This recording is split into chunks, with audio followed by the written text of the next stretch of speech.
Hello and welcome to another BWhacker review. Today we are going to be taking a look at Kevin Harvick's BOOsch beer, Ford, from 2022. As always, take a look at the box. Once again, you have the generic crappy 2022 box. They made a total of 804 of these things. Nothing else to really take a look at with this box anymore. Only have a few more cars I'll be getting with this stupid box. Anyways, here is the paint scheme itself. Specifically for Halloween last year, he ran a BOOsch beer car. Funny enough, this is also one of the few cars that is like not Busch Light. For some reason, we've just like disappeared all entirely off of just the regular Busch cars, but we still occasionally get some non-Busch Light cars.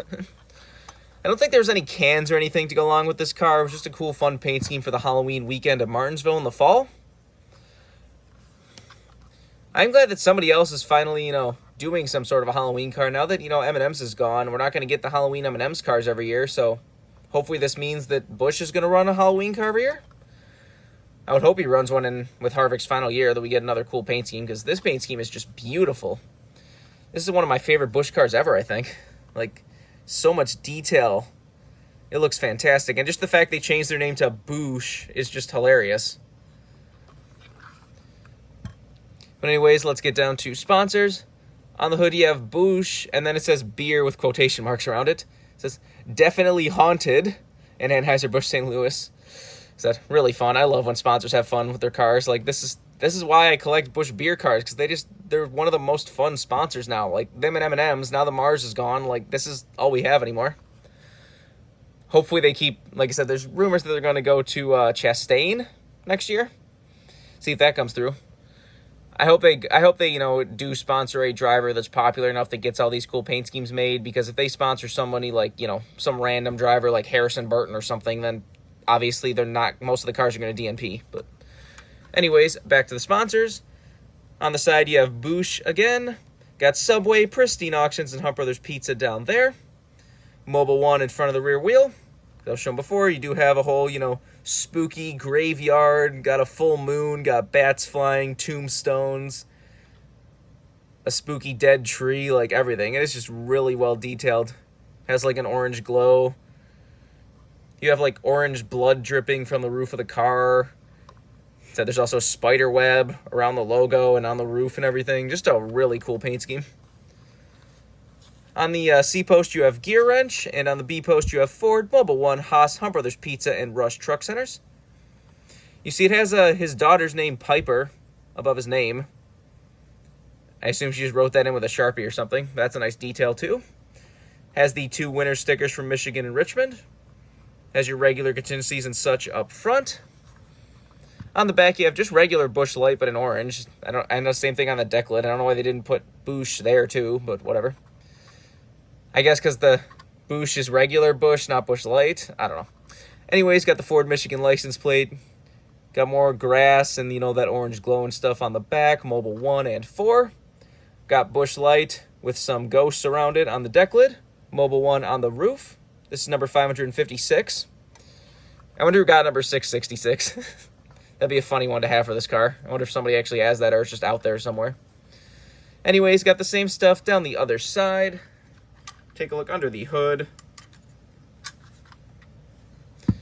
Got powered by Ford, Mobil 1, Haas, and Wix filters under there. There's the engine detail if you want to see that. Obviously no deck lid. The roof flaps, of course, do open. And there's the underside of the car if you want to see that.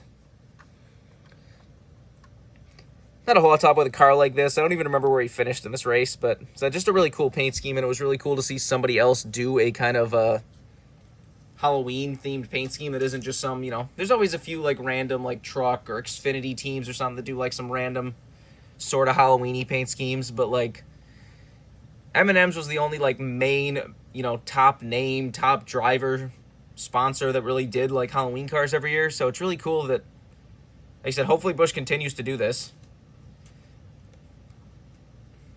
I remember last year, Kyle Busch was like, I don't know if it was because he was leaving Joe Gibbs or what, but in this race with the Halloween car, like, he was running like 38th all day.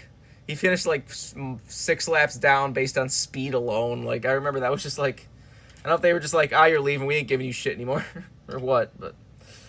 Said I don't entirely remember where this car finished, but... Said BOOsch definitely stepped up their game at the end of the year for whatever reason. Like I said, last year there was a good chunk of the year where everyone's kind of like, they only ran like a couple special paint schemes and they were just kind of lame. And like that BOOsch Polite car wasn't very exciting, and that DNP'd, and said in the Bristol Dirt Race he decided to just run like the BOOsch Latte car, which was funny. Like I said, I'm glad they ran a Latte car, but the fact that they went from that whole muddy car to that. This year they stepped it up again with that one, because this year at the Bristol Dirt Race he ran like a BOOsch car wash paint scheme that was like, the back half was muddy and the front half had been like washed off with little like Happy Harvick sponges, and that car is awesome. I will definitely be getting that diecast. But said last year for like a good chunk of the year, BOOsch didn't really seem to try, and then suddenly at the end of the year you had like the Bushel BOOsch car, the hunting car, that retro car, this car, like they just out of nowhere just suddenly really started trying again. So that was nice. If you want this card as a brand new release, you can get it right now. I would not be surprised if this thing gets rare. I said the Harvick's special BOOsch paint schemes are pretty popular, and this one is definitely a very unique one that I think a lot of people really love, so I'd probably pick this up soon if you want it. I wish they would have made some cans for this BOOsch thing, because like as far as I'm aware, there are no special Halloween BOOsch cans. Said that can in the background is just one of the older hunting cans. I wanted something in this video, but didn't know what to use. But remember, for all of your diecast needs, you can go to circlebdiecast.com, and if you use the code BWhack, you can get $5 off shipping on any order over $30. So go check that out if you want anything. But I can change others to say, this has been a review of Kevin Harvick's BOOsch Beer Ford from 2022. Hope you enjoyed, and thanks for watching.